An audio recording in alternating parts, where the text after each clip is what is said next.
Kaklase po namin si Grant Boss naman. Ay, yung kapatid ko. Si, anong pangalan mo? Anong pangalan mo? Anong pangalan ka? Ay, ilimot ko, di ko maalam. So, ayan mga kalangga, bali, ngayong pong araw ay pupunta po tayo sa lupa na binibili po natin and magbabayad rin po ako ngayon mga kalangga ng pang 5 months na bayad po para sa lupa. So, isang month na lang mga kalangga. Makukompleto ko na po yung yung pagbayad sa lupa. So, baka sa akin na po. Yung para sa 6 months po, mga kalangga ay mababawasan ko po yun kasi kukunin ko na po yung pambayad doon na para sa gain tax. Total gain tax ba yun? Wala. Basta yun. So, mga kalanggaan, dito na po pala si Tito. Nakita ko na. Sa harapan ko na po. Ayan na po si Tito mga kalanggaan. Katapos ko lang po kumain. Ayan, dumating na si Tito. At kayo. Ito na kami. Bye! Sama ko po sila. Kain po kami dito sa food court. Makalabasan lang din po ng mga kalangga kaninang 11:30.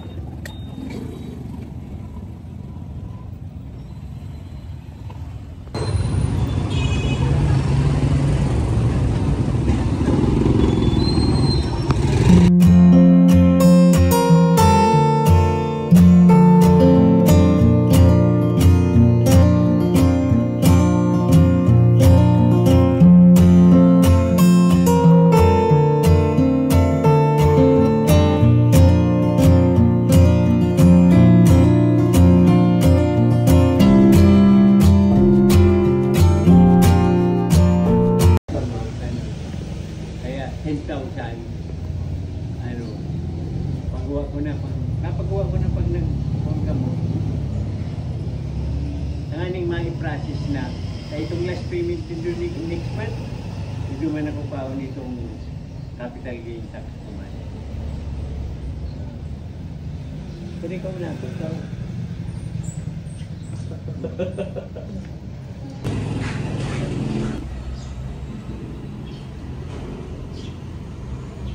So ayun mga kalangga, nakabayad na po ako. Nandito po kami ngayon sa bahay ng may-ari ng lupa. Bibisitahin po namin yung lupa mga kalangga. Bahay niya po kami. Kasi ang babayaran niya 42,000 yung sa capital gain tax.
may kudal na ito. Thank you so much. Ayan, Kung kudalan mo na lang, Tuwatan ibang ako biri dito ni kay Dondon. Rexy. Kidondon na yun ayaw.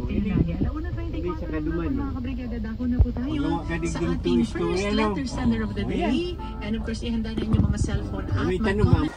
Ay, mga kalangga, nandito na po tayo sa lupa. Yung paho niya eh. Kayo po ang nagtanim yan? Ha? Kayo po ang nagtanim? Oo.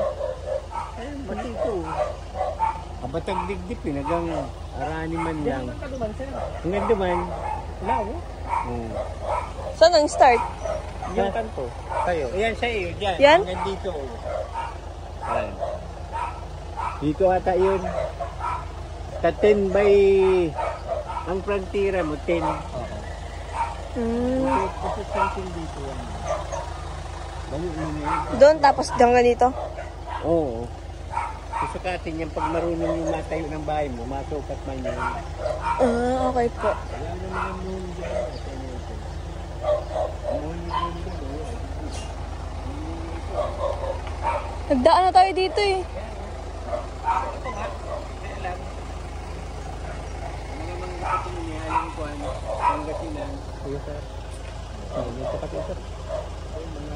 Yung mga alingatong na pati. Yan ang aruay mo, lingato. Hindi nga ito. Ayan po, darakula, alingatong. Ay ba, May gamot ka na po ba ganyan? Dalang dito sa sarduman eh. Kaya nga. May kudal na likod mo. Ay, bali yan si Fairview 2. Kaya pa. Hanggang duman baga. Hindi na mapakudal lang likod. Kaya na, yun lang. Katapos yan. Yan mga kalangga. Nadalaw na po natin yung lupa at nakita na po natin. Dito po yung start ng lupa natin mga kalangga. Tapos hanggang doon po sa may poste yata. Hanggang doon sa may poste. Yan, medyo malawak naman po palang mga kalangga yung lupa. 100 square meter pa yung mga kalangga. Dito po yan sa subdivision po ng Fairview 3. Malapit po kay Kuya Rab. Yan. First lupa po natin mga kalangga. Kakilala po ito ni Tito mga kalangga. Nagbenta po siya ng lupa. Ayan. Ito na po mga kalangga ang ating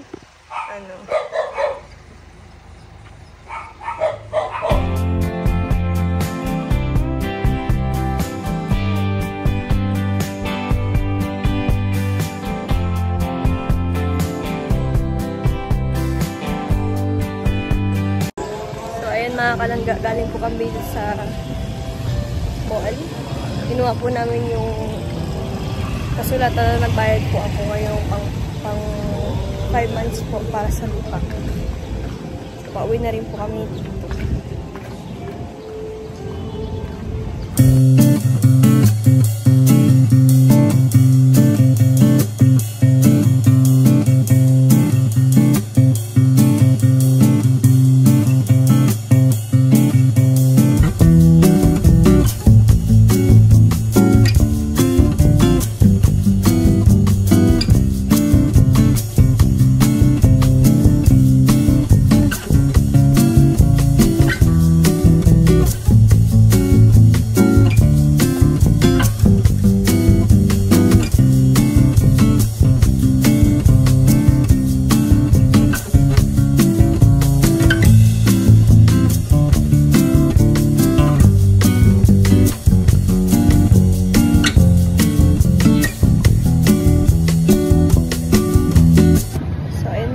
Galing po ako sa SM. Binilhan ko po si Langga ng late gift para sa kanyang birthday kahapon. Kasi kahapon mga kalangga, hindi po ako naka-ready para po sa birthday niya. Hindi po ako nakabili ng regalo ko sa kanya. So, babawi po ako ngayon mga kalangga. Bali, si Langga po tsaka si Papa po ang binilhan ko ngayon. Ayan, ito po yung kay Papa itong maliit, tsaka ito po kay Langga. Binilhan namin silang regalo. Sana magustuhan niya po. So, tingin ko naman po mga kalangga, magagamit niya to sa pag-aalis, sa pag-date namin. Charis, date. Wala lang, naisipan ko lang po mga kalangga niya ito. Feeling ko din bagay sa kanya, kaya binili ko na. Kaya, ngayon po mga kalangga, meron kami dinner kasama po ang Daet chapter mga kalangga. Kasi dumating po si Tita Mila Gonzalez. Ayun. Kaya ngayon po, meron din po kaming dinner. So hindi na po ako uwi siguro. Bali, hintayin ko na lang sila, Hazel, kung nagbabiyahe na ba sila papuntang Catherine sa... Catherine's po kasi ngayon ang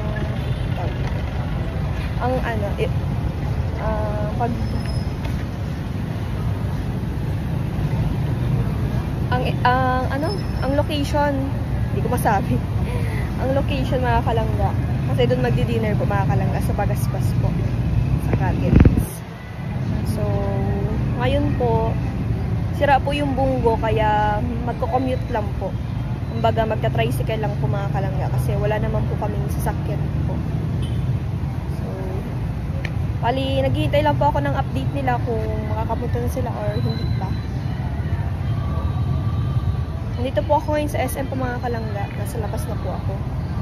Kasi akala ko nandun na sila Hazel sa Catherine's. Hindi pa pala sila nandun kasi kada po kasi mga kalangga may event, lagi po nila akong hinihintay.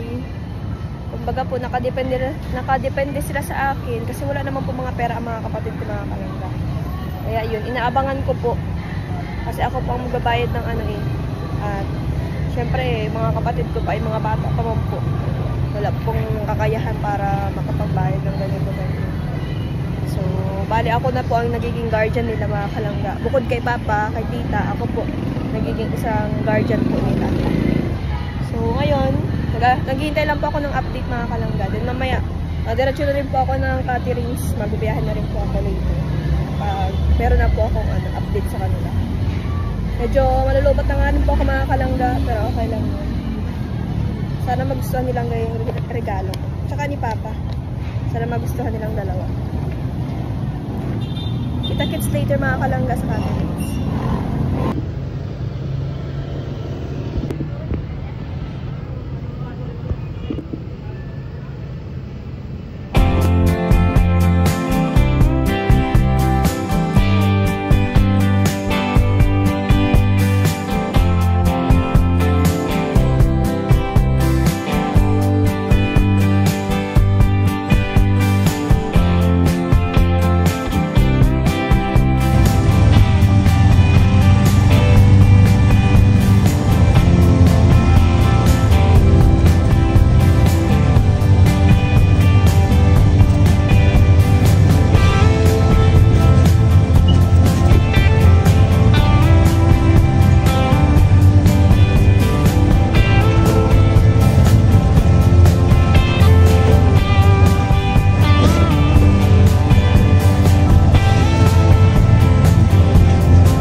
Para natin sayang.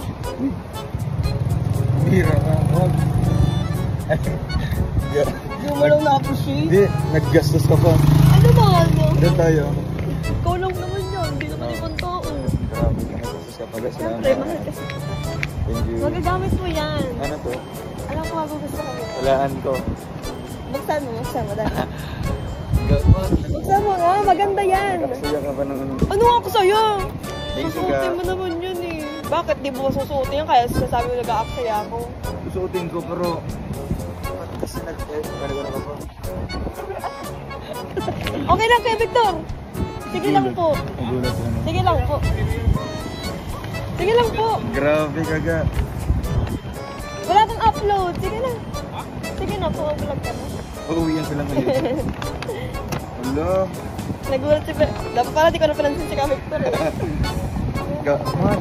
Ano ba? Kaya ka lang pantulog. Uy, grabe ka naman. Di naman yung pantulog oh.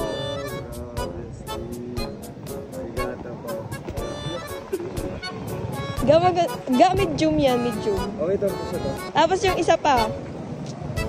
Ano sila? Terno. Ayun. Kasi mahilig ka sa ganyan eh. Wow, grabe. Feeling ko kasi babagay. Eh!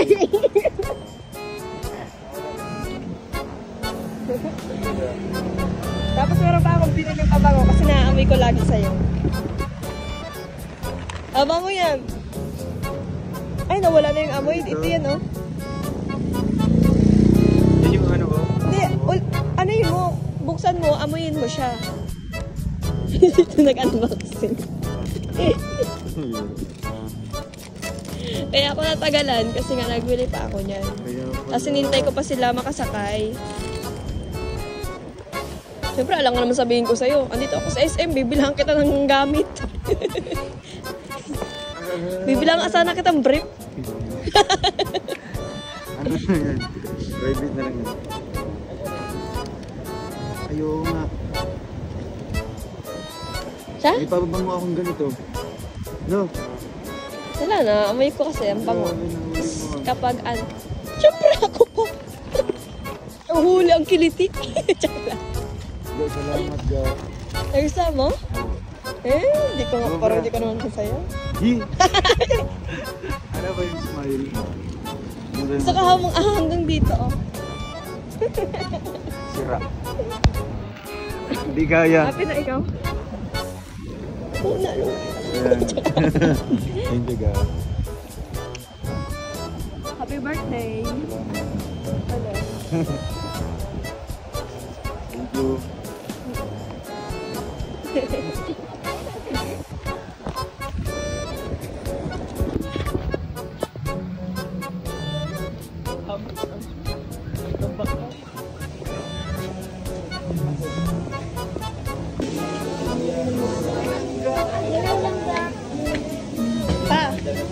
Pa.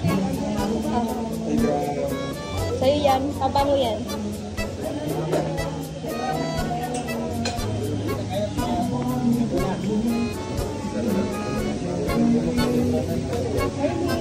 Hi, Ate Angeline.